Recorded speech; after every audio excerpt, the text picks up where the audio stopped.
My name's Noah Everett. I'm 35, and until a few months ago, I thought my family was complicated but harmless. You know, the usual sibling rivalries and offhand comments that sting, but you brush off because that's just how family is.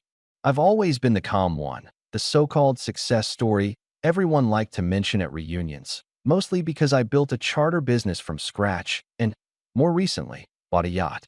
Not a massive super yacht or anything, but big enough to turn heads at the marina and big enough to become the root of every ounce of tension that's been boiling under the surface of my family for years.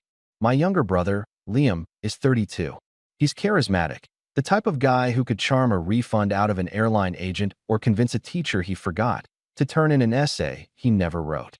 Growing up, everyone adored him. My mom said he had golden boy energy. My dad used to laugh at his mistakes, call them learning moments. Me?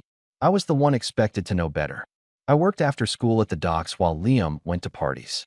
When I graduated high school and skipped college to work full-time, my parents thought I was throwing my life away. When I finally started my own charter company, they said it was cute that I was playing businessman. It wasn't until my company started making real money that their tone changed, especially Liam's. The yacht was my first true indulgence. I named her the Mariner's Wish. She was sleek, white, and timeless. I'd saved for years, working 7-day weeks, managing maintenance calls at 2 a.m., doing every job from captain to janitor until I could afford a crew. When I took my parents and Liam out for the first ride, I expected it to be this proud family moment. Instead, Liam spent the entire time asking how much I paid for it, what the resale value was, and whether I really needed something this expensive for clients. My mom just smiled awkwardly and told him to stop teasing. But that wasn't teasing. That was the first crack. Things shifted slowly after that. Liam got engaged to a woman named Tessa, a social media influencer, if that word still means anything. Her entire personality seemed curated for the camera. She was photogenic, confident, and perpetually recording. Every conversation with her felt like a live stream I didn't agree to join. The first time we met, she told me my yacht would make killer wedding footage. I laughed politely, not realizing she was serious. From that day, every family interaction circled back to their wedding. They'd booked an oceanside resort, a sunset ceremony, drone shots, the works. And somehow, without my consent, the Mariner's Wish became part of the narrative. It started subtly. Liam would throw out lines like, "We'll do the rehearsal dinner on Noah's boat, right?" Or, "The guests will love the cruise after the vows." He never asked, it was always assumed. I corrected him gently the first few times, saying, "Hey, I can't promise that. The yacht's booked most weekends." But he brushed me off with that smirk I'd known since childhood, the one that always made me feel like the boring older brother ruining the fun. "Come on, man, it's my wedding. You can block one weekend for me." A few weeks later, my mom called. Not to ask how I was, but to help smooth things over. Apparently, Liam had told her I was acting weird about lending him the yacht. I explained that the yacht wasn't just some toy. It was my business. If I took it out of commission for a wedding weekend, that's thousands in lost revenue. My mom sighed the way only moms can. "Honey, it's your brother's big day. He's not asking you for money, just a favor. You can't put a price tag on family memories." That sentence stuck with me for days. Because that's exactly what I'd been doing for years. Putting a price tag on everything. Not because I was greedy, but because no one else ever understood the cost of what they asked. My time, my effort, my sanity. But I gave in a little. I said fine. They could use the yacht for some photos the day before the wedding, as long as my crew handled it. Liam agreed, too quickly. Then, about a month before the wedding, he sent me a message that still makes my jaw tighten when I think about it. It read, "Hey, bro, Tessa and I decided we'll have the ceremony on the Mariner's Wish instead. It'll be epic. Everyone's hyped. We'll start setting up Thursday." No question mark. No discussion. Just a statement of fact. When I called him, he acted surprised that I was even upset. "Dude, you're taking this too seriously. You know how much good publicity this could be for you? Half our guests have massive followings. Think of it like marketing." I told him firmly that my yacht wasn't a wedding venue and that he couldn't just set up on it. He laughed. Actually laughed. "You're joking, right? Come on, you've got plenty of money. Why are you being so stingy?" That word, stingy, cut deeper than it should have. He'd said it like my success was something I owed him. Like my hard work somehow belonged to the family. For a moment, I wondered if this was about the yacht at all, or if it was about every invisible scorecard he'd been keeping since we were kids. I told him no again, and this time I didn't sugarcoat it. You can take photos on it for an hour, supervised. That's it. He hung up on me. The next week, my mom called again, voice tense. Noah, whatever you said to your brother really hurt him. He's been so stressed with wedding planning. Can't you just give him this one thing? I repeated that I couldn't. She didn't understand. She never did when it came to Liam. He could drain her savings, and she'd say he just needed a little help getting started. He could skip Christmas, and she'd say he was finding his path. Meanwhile, I'd miss one dinner because I was working, and she'd say I was becoming distant. By the time the rehearsal weekend rolled around, I decided to keep my distance. I wasn't part of the wedding party, and honestly, that was fine by me. I planned to attend quietly, congratulate them, and leave before the chaos started. The morning of the ceremony, though, I got a text from one of my employees. Hey boss, there's a team at the dock trying to load floral arrangements and equipment onto the Mariner's Wish. Said it's for a wedding. I dropped everything and drove straight to the marina. Sure enough, there were people in pastel shirts unloading boxes of decorations, speakers, even a champagne tower. And there, directing the entire operation, was Liam, wearing aviators and a smug grin. When he saw me, his smile flickered but didn't fade. Noah, perfect timing. We're almost done setting up. I couldn't believe what I was seeing. What are you doing? I asked, trying to keep my voice even. Relax, he said, brushing me off. We'll put everything back exactly how it was. You won't even notice. I told him again, calmly, firmly, that he had no permission to use the yacht, that I was this close to calling security if they didn't stop. He laughed like I was being dramatic. You'd really do that?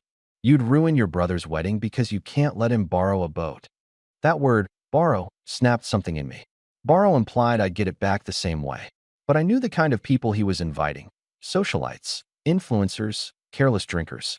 My deck would end up sticky with spilled champagne, furniture broken, crew overworked, and somehow it would all be my fault for not being fun. After I forced everyone to unload, Liam stormed off, saying I'd embarrassed him in front of his friends. He didn't talk to me again before the wedding day. I thought maybe that was the end of it, that he'd cool off, realize how insane it was to plan an unauthorized wedding at my business property, and move on. But when I arrived at the resort for the ceremony, just as the sun was dipping low, painting everything gold, I felt this heaviness in the air. People whispered when I walked in.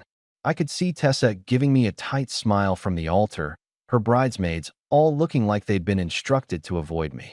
My mom hugged me stiffly, muttering, "Please don't make a scene." That was my first sign something was about to go wrong. Because when the vows started, Liam's speech wasn't the sentimental kind.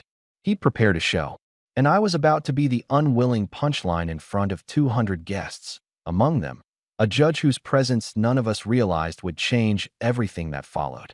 And it all began with the moment he walked toward me, microphone in hand, smirking like he'd finally won.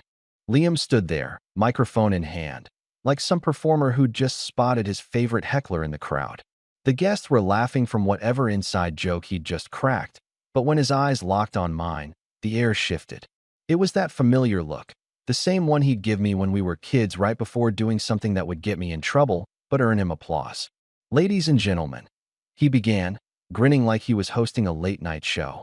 Before we wrap up the speeches, I just want to say a few words about my brother, Noah. There was polite applause. I nodded slightly, unsure what direction this was going.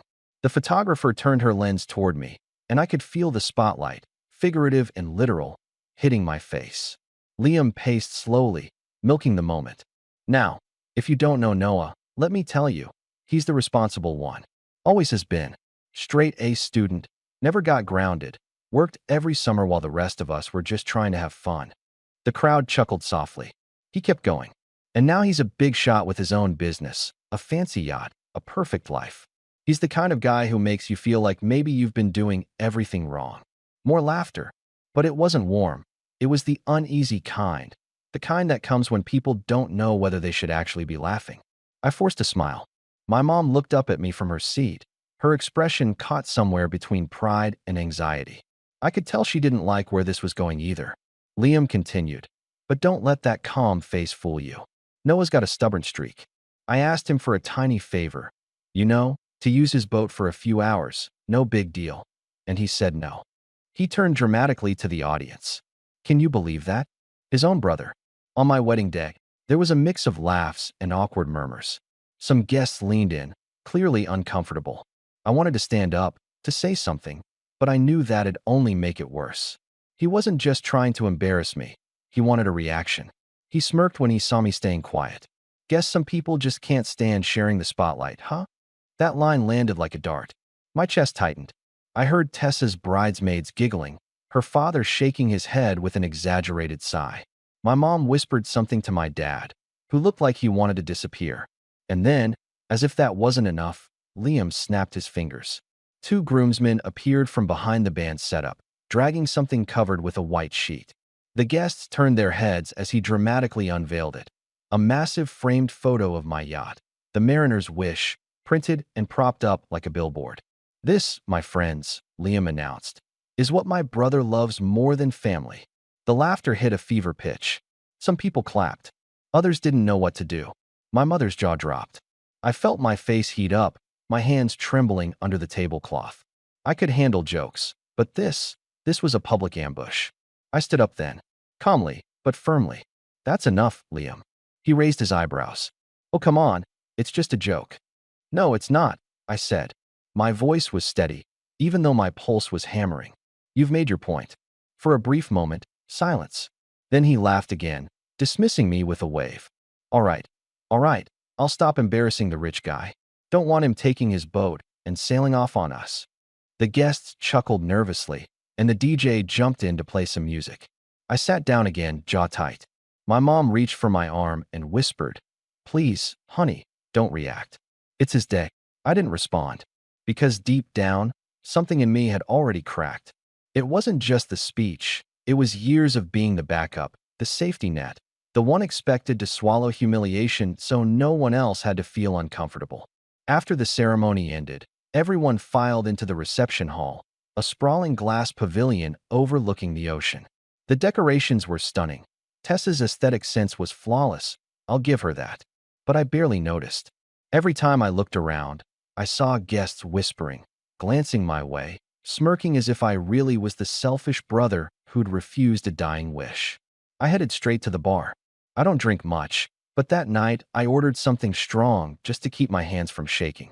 My dad came over after a few minutes, sighing as he leaned against the counter. He went too far, he said softly.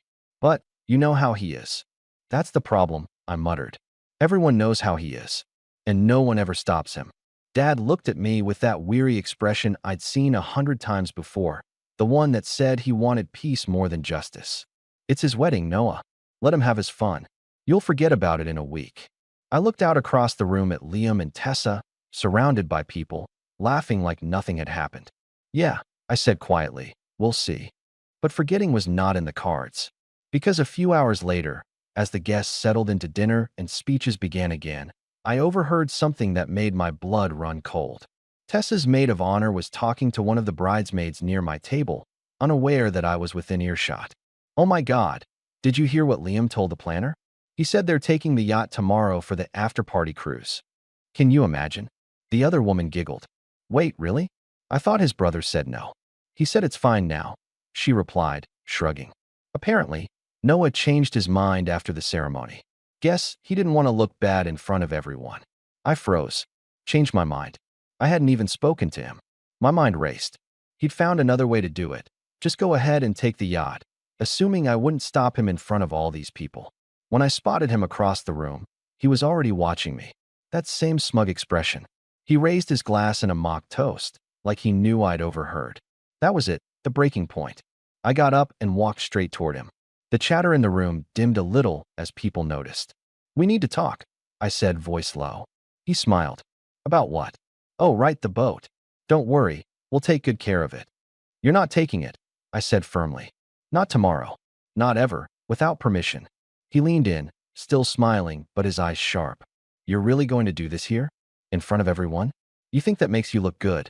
I don't care how it looks, I said. I care about boundaries. Boundaries, he repeated, laughing like it was the funniest word he'd ever heard. Noah, you've got everything. A business, a boat, money pouring in. All I wanted was one weekend. You can't even do that? You know what? Maybe mom's right. You've changed. My mother, now standing nearby, said softly, Liam, please. But he cut her off. No, Mom, he needs to hear this. He acts like he's above everyone now. Like we're all supposed to thank him for existing. People were turning their heads now, conversations dying down. Even the band stopped playing.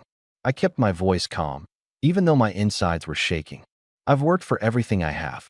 You don't get to take it because you think you're owed something. He stepped closer, lowering his voice, but not enough that the people nearest us couldn't hear. You think you're better than me. You always have. I never thought that, I said. But maybe I should have. That did it. His smile vanished. In an instant, his hand shot out. Before I could react, the slap landed hard across my face. The sound echoed louder than the music had moments ago. For a moment, nobody moved. Glasses froze midair, forks hung over plates. I felt the sting spreading across my cheek, but the pain barely registered. It was the shock, the humiliation that hit first. Then came the murmurs. Gasps. Someone said, "Oh my God." My mother shouted his name. Liam. But he just stood there, breathing heavily, eyes wild. You deserve that, he hissed. You've been embarrassing me all week. I didn't speak. I just stared at him. Something in me went cold, quiet. Before I could respond, an older man from one of the front tables stood up. I'd seen him earlier, sitting with a group of local officials. A family friend of Tessa's father, I thought. But now, the look on his face was firm, commanding. That's enough, he said. His voice carried across the room with authority. You've crossed a line. The crowd parted slightly as he approached us. I saw Tessa's face pale. Her father rushed over too, whispering something frantic. The man turned to me, extending his hand. Mr. Everett, are you all right? I'm fine, I said automatically, though my cheek burned red. The man looked around the room, his tone shifting. For anyone wondering, I'm Judge Harold Miller. And what I just witnessed was assault, plain and simple. The air sucked out of the room. Liam blinked, his confidence draining. Oh, come on, he stammered. It was just, the judge raised a hand. Not another word. You can humiliate your brother all you like, but laying a hand on him in front of witnesses? That's something else entirely. Tessa looked like she wanted to sink into the floor. My mom covered her mouth. The guests were silent. And me? I just stood there, pulse steady now, watching Liam's face crumble as he realized, for the first time in his life, that charm wouldn't save him this time. That moment, the collective silence, the judgmental stares, the weight of every suppressed emotion finally breaking through. That's when everything truly changed. Because what happened after that wasn't just fallout. It was the start of something I never thought I'd do, something I'd spent years avoiding, standing up, not just for myself, but for the principle I'd been forced to swallow my whole life. The night of Liam's wedding ended in chaos. After the judge's words, everything crumbled in slow motion. The DJ froze mid-song. Guests whispered like they'd witnessed something forbidden, and Tessa's perfect aesthetic, candles flickering, champagne glasses glinting, suddenly looked like the set of a crime scene. My cheeks still throbbed from the slap, but it was the humiliation that burned deeper. I could feel every stare, every camera phone, every gasp echoing in my skull. My mother cried quietly near the buffet table. My father stood between me and Liam like a man trying to hold back a storm with his bare hands. Tessa was whispering furiously to her new husband, her manicured hand gripping his sleeve as if she could physically pull him back into composure. But Liam, red-faced and trembling, looked more like a boy caught stealing cookies than a groom. He mumbled something like, it was a joke, or he provoked me. But no one cared anymore. The judge's voice had sliced through all his excuses. I didn't say another word. I just turned and walked out. Outside, the air was thick with salt and humidity. I could hear the ocean beyond the resort's manicured lawn, the rhythmic crash of waves somehow mocking the noise behind me. I stood there for a minute, my hand pressed against the side of my face, trying to steady my breathing. For years, I'd been the one to avoid scenes, to keep peace, even when I was the only one bleeding for it. But now the world had seen it. The slap, the imbalance, the truth. A few people followed me out, mostly out of concern, or maybe curiosity. One of my employees, Mark, had been invited since he handled our charter logistics. He came up quietly, offered me his jacket, and said, "You handled that better than anyone could have." I gave him a small nod. Thanks, Mark. Just make sure no one touches the yacht tomorrow, okay? He understood immediately. That night, I didn't go home. I drove down to the marina, parked by the Mariner's Wish, and sat in silence for hours. The deck lights reflected on the dark water, calm and perfect, completely untouched by the storm I'd just left behind. I climbed aboard and sat by the wheel, feeling the hum of the generator through the floorboards. The yacht had always been my symbol of freedom, my escape. But in that moment, it felt like the only place I had left. The next morning, I woke up to dozens of messages. Some from family, some from friends, a few from people I barely knew who had seen clips circulating online. Yes, someone had filmed it. Of course they had. The wedding slap was already making rounds on social media, though thankfully not viral enough to hit the news cycle. Still, it was humiliating to know strangers were watching that moment like a scene from a reality show. Liam texted me once. Just once. We need to talk. You made me look bad. I stared at the message for a long time before deleting it. He still didn't get it. For the next few weeks, I kept to myself. My mom tried calling daily at first, her tone a mix of guilt and denial. You know your brother didn't mean it, she said once. He's under so much pressure. I told her, calmly, that what he did wasn't about pressure, it was about entitlement. She sighed, said she didn't want to take sides, and hung up. My dad, on the other hand, didn't call at all. Not for almost a month. When he finally did, his voice was weary. Your mother's upset, he said. She thinks the family's falling apart. I replied, it's been falling apart for years. It just finally hit the floor. Business was the only thing that kept me grounded.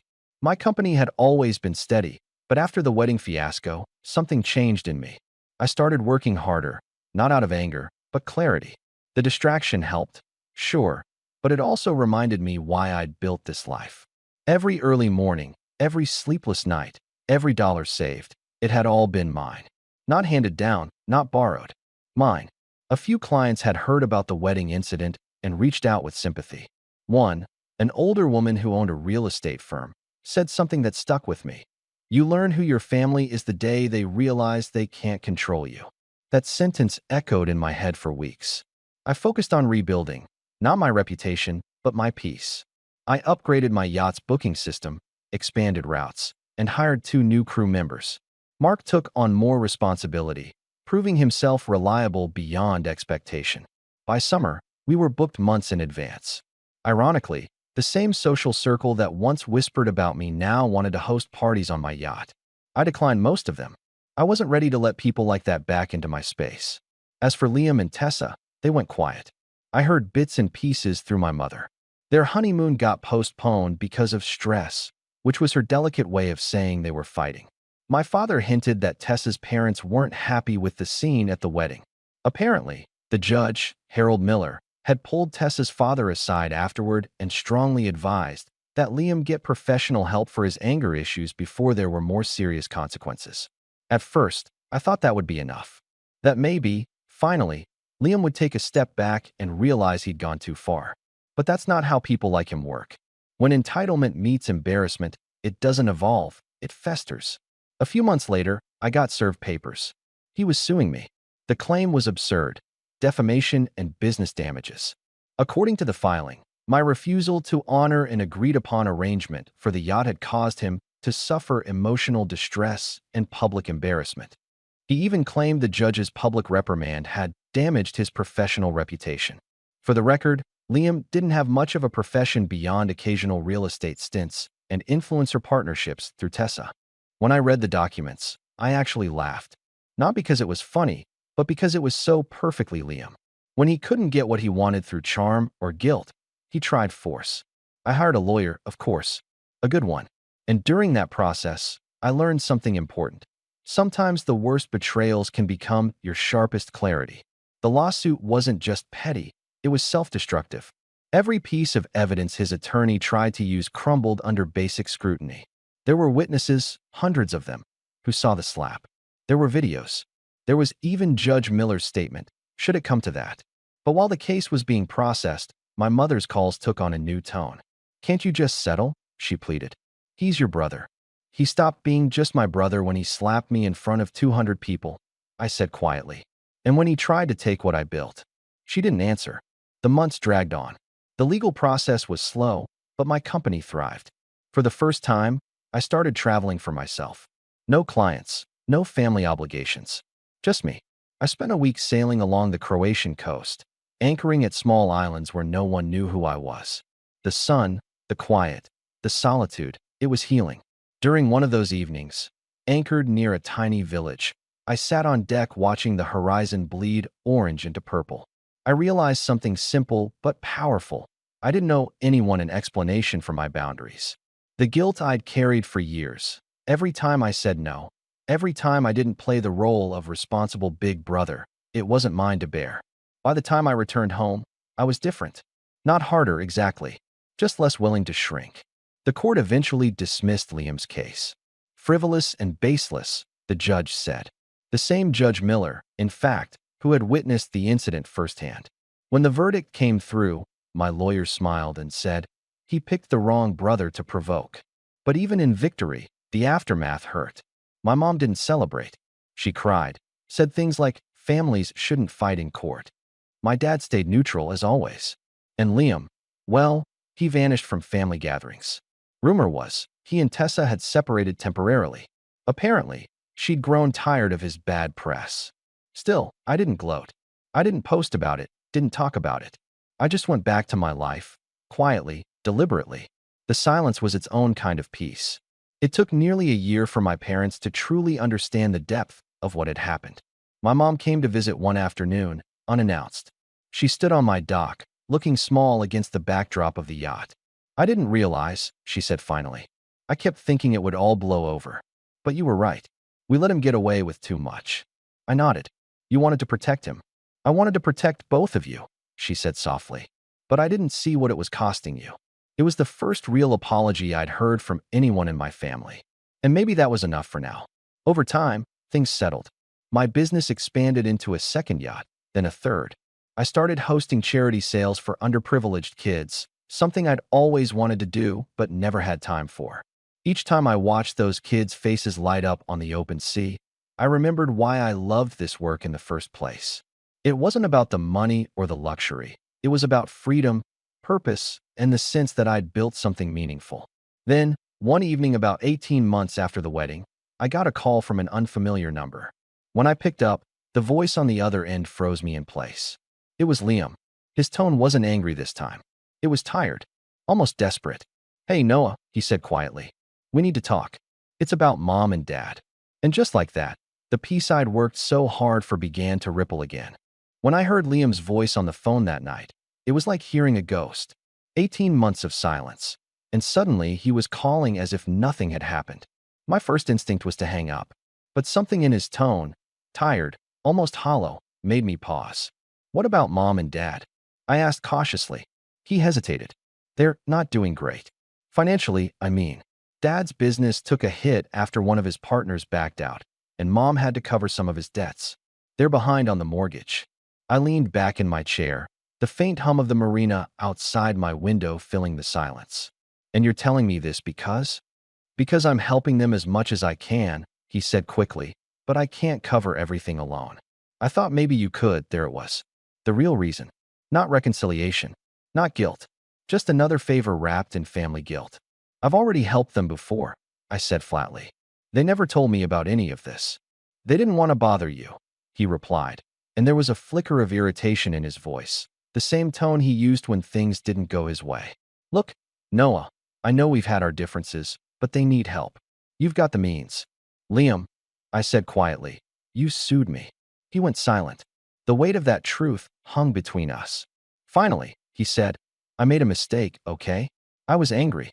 I thought you were trying to humiliate me. But I've changed." I didn't believe that for a second, but I also knew better than to argue. "I'll think about it," I said, and hung up. For the first time in years, I didn't feel angry. I felt curious. Something about the timing, the sudden appeal to emotion, didn't sit right. So the next day, I drove to my parents' house. The neighborhood was quieter than I remembered. Their garden, once perfectly maintained by my mom, was overgrown. My dad's car had a "for sale" sign on the windshield. When I knocked, my mom opened the door looking thinner, older, but still warm in that familiar, conflicted way. "Noah," she said softly, as if she wasn't sure she was allowed to say my name. Inside, Dad was at the dining table surrounded by papers. He gave me a tired smile. I was hoping you'd stop by. We talked for hours. About his business, about the economy, about how he'd trusted a long-time partner who pulled out last minute, leaving him with debt he couldn't shoulder. They'd been scraping by, avoiding telling me because you had enough on your plate. I believed them, but something still didn't add up. When I asked how much they owed, Dad said a number that made my stomach twist, not because it was too high, but because it was oddly specific. It matched, almost exactly, the cost of the yacht Liam had once tried to use for his wedding. That night, after I left, I stopped by a quiet cafe near the harbor and pulled out my laptop. A few quick searches confirmed my suspicion. A month earlier, Liam had tried and failed to start a luxury event company. His name was still attached to a series of unpaid invoices, and his investors had reportedly backed out after some bad publicity. It clicked all at once. He wasn't just trying to help my parents. He was using them as leverage. That realization didn't make me angry. It made me focused. I knew Liam well enough to predict his moves. He'd try to guilt me into giving him money for the family, then redirect it into his own failing venture. He'd twist it into a story about helping everyone. He always needed to be the hero. And heroes like him always built their image on someone else's back. So, I decided to give him what he wanted on my terms. Over the next few days, I quietly gathered information. I spoke to Dad's former business partner, to a few mutual contacts who'd worked with Liam, and to Mark, my right-hand man at the marina. By the end of the week, I had a clear picture. Liam's company had gone under. He'd borrowed heavily to make it look successful, betting that his name and connections would attract investors. When that failed, he turned to the only thing that had ever saved him before: family. But this time, he'd picked the wrong version of me. The old me would have written a check just to make the tension disappear. But the new me, the one forged from humiliation and rebuilding, wanted something else. I wanted to show him what accountability looked like. I began laying the groundwork. Step 1. I called my parents and told them I'd help pay off their mortgage, directly, through the bank, not through Liam. My mom protested at first, saying it would hurt his feelings. I told her gently, it's not about his feelings. It's about doing this right. She didn't argue after that. Step 2. I invited Liam to meet in person. I made it sound like a truce. We met at a waterfront restaurant downtown. He showed up in designer sunglasses, all smiles, as if none of the past year had happened. "Man, you look good," he said, clapping me on the shoulder. "Glad we can finally talk like adults." I gave him a polite nod. Same here. Over dinner, he played his role perfectly: concerned brother, responsible son, misunderstood victim. He talked about helping mom and dad, about how he'd been humbled and was finally focusing on doing the right thing. It was an impressive performance. Then he said it. The real pitch. "I've been thinking," he began, swirling his wine. "You and I could actually work together. Combine our resources. I've got contacts in the events world, and you've got the boats. We could run luxury wedding charters. Make a fortune." There it was, the hook. I hid my satisfaction behind a thoughtful expression. "That's an interesting idea," I said. "How about you send me a proposal? Something on paper." He grinned. "I knew you'd see it." After that night, I didn't hear from him for 2 weeks. Then, sure enough, he sent a long, detailed business plan. It was slick, professional looking, even had fake projections showing projected annual revenue and mutual equity. But buried in the fine print was exactly what I expected: a clause giving him 51% ownership of the company for management purposes. That was all I needed. I printed every page, highlighted every inconsistency, and forwarded it to my lawyer, along with the previous lawsuit documents, copies of his unpaid debts, and records of his recent company shutdown. "Prepare a contingency file," I told her. "I don't plan to use it yet, but I want it ready." The next part of my plan wasn't legal, it was psychological. I wanted him to feel like everything was going his way, just long enough to build confidence. So I agreed to his proposal in principle. We met twice more, discussing logistics, pricing models, even branding. He bragged to everyone, including my parents, that we were rebuilding the Everett legacy. I let him. In fact, I even told my marketing assistant to design mock-ups of the company's new brand, Everett Luxury Charters. I made sure Liam's name was on the early drafts, just so he'd feel like it was real. He started posting about it online, calling it a new beginning. The post got traction. Investors started sniffing around again. He had no idea the trap was already closing. Meanwhile, I had been quietly setting up an entirely separate venture under my company's existing structure. A genuine expansion, real boats, real clients, real contracts. It shared almost the same branding as the fake one Liam thought he controlled. When the time came, the confusion between the two names would be enough to expose just how messy his operation really was. But that was only part of it. The final piece was something I'd been planning since the day he slapped me, something poetic. There was a high-profile charity gala coming up, hosted by several of my company's biggest clients. I'd been invited to sponsor the event, and I knew Liam was attending too. Through Tessa, who'd been clawing her way back into influencer circles after their split and reunion. The theme? Family, integrity, and redemption. I couldn't have scripted it better. That night would be my stage. Not for revenge in the cruel sense, but for something far more satisfying, for truth, for exposure, and for the calm, deliberate reckoning he'd never see coming. Because while he'd spent the past year chasing appearances, I'd been rebuilding something real, my life, my business, my peace. And now, for the first time, I wasn't reacting to him. I was leading. And as I stood on my yacht the evening before the gala, watching the reflection of city lights ripple across the water, I realized something almost funny. Revenge didn't feel like rage anymore. It felt like justice, dressed in patience. I smiled to myself, adjusted my cufflinks, and whispered into the night, "Tomorrow, little brother, you finally get what you asked for." The night of the charity gala shimmered with polished perfection, crystal chandeliers, velvet suits, and the faint sound of live jazz floating through the ballroom. It was one of those events where everyone smiled too much and no one said what they meant. I'd been to plenty before, but this one felt different. It wasn't just another night of networking or fundraising. It was the night everything came full circle. I arrived early, as I always do, calm and collected. My company's name was proudly displayed on the sponsor board, Everett Marine Enterprises, positioned directly beside the gala's banner: family, integrity, and redemption. The irony almost made me laugh out loud. Liam arrived about 30 minutes later. I spotted him across the room, all charm and confidence, shaking hands and laughing too loudly. He looked exactly how he always did before a crash: untouchable, invincible, oblivious. Tessa trailed behind him in a glittering silver dress, her expression carefully neutral.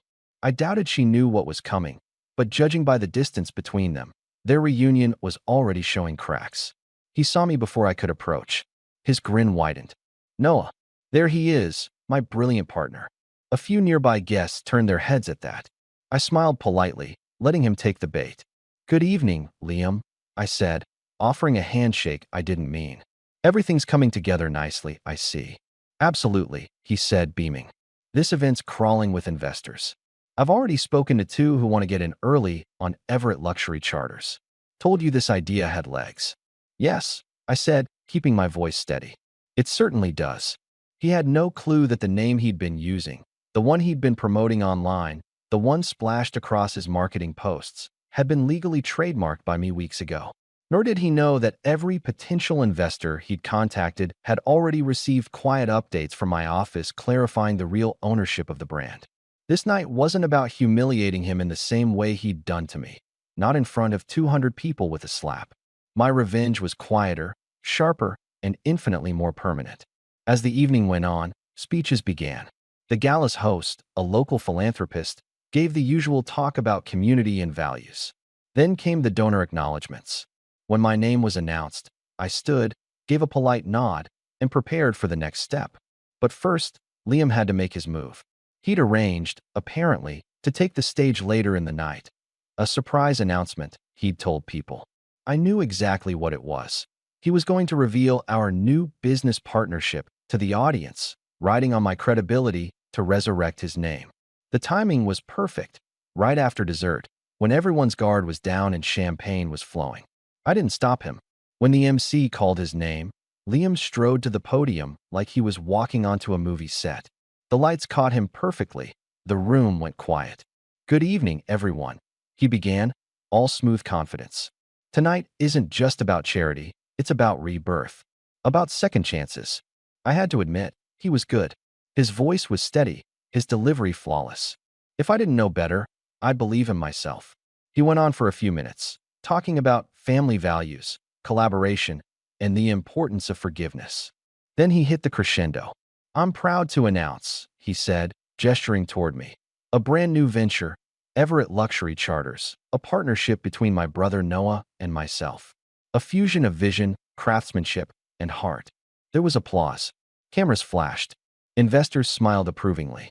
He was in his element again, adored, admired, untouchable. Until the host spoke up. "Ah, yes," the host said, smiling politely. "That's quite an announcement, Mr. Everett.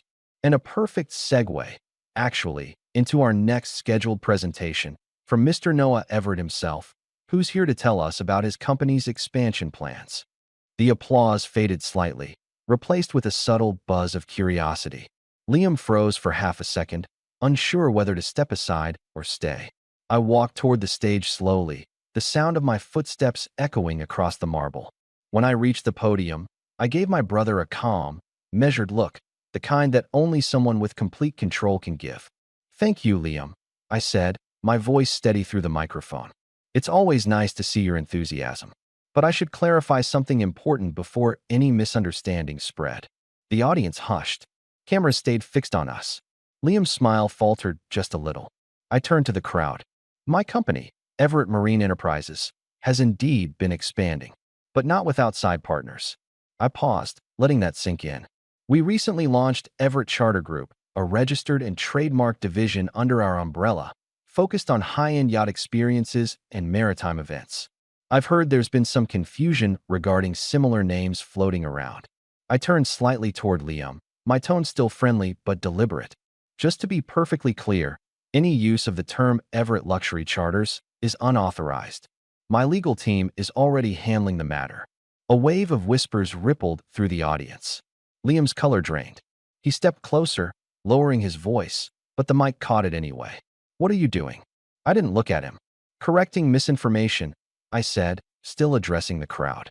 I went on to thank the gala organizers, outline my company's real charity initiatives, including the free sailing programs for underprivileged kids, and ended with a brief statement about integrity in business. By the time I stepped away, the applause was thunderous, polite, and unmistakably pointed.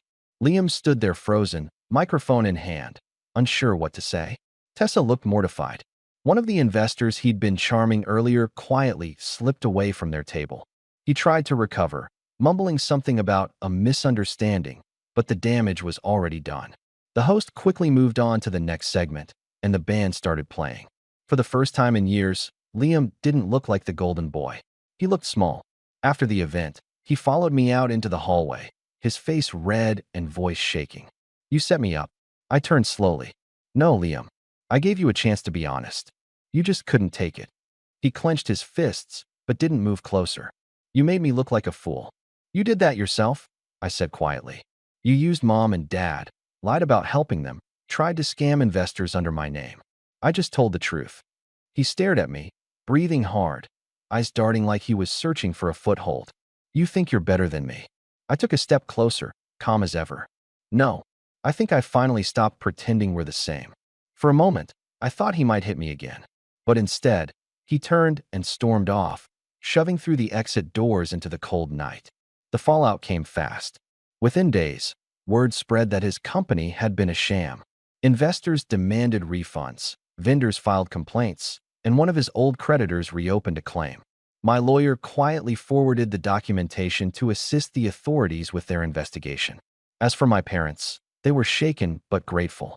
My dad, embarrassed by how easily he'd been manipulated again, told me, "You did what I never could, son. You stopped protecting him from himself." In the weeks that followed, I didn't see or hear from Liam. Tessa left him for good, moving out of their condo and back into her parents' estate. I heard through the grapevine that he'd left town, supposedly to start fresh. Maybe he did. Maybe he didn't. Either way, it wasn't my concern anymore. My focus was where it always should have been, forward. My business continued to grow. The charity division took off, attracting real attention and good press. I even started mentoring young entrepreneurs at the marina, teaching them what I wish someone had told me years ago. That success doesn't require anyone's approval, just persistence and self-respect. One afternoon, a few months later, I took the mariner's wish out alone. The water was glass smooth, sunlight stretching across it like liquid gold. For the first time in a long time, I felt something close to peace. As the yacht cut through the waves, I thought about everything: the slap, the lawsuit, the humiliation, the slow, careful rebuilding. Every ounce of pain had led to this moment of stillness. In the distance, the horizon blurred into the sky, endless, open, mine. And for the first time in years, I smiled, not out of pride, not out of victory, but because I finally understood the simplest truth of all: revenge doesn't come from anger. It comes from freedom. And I had never felt freer.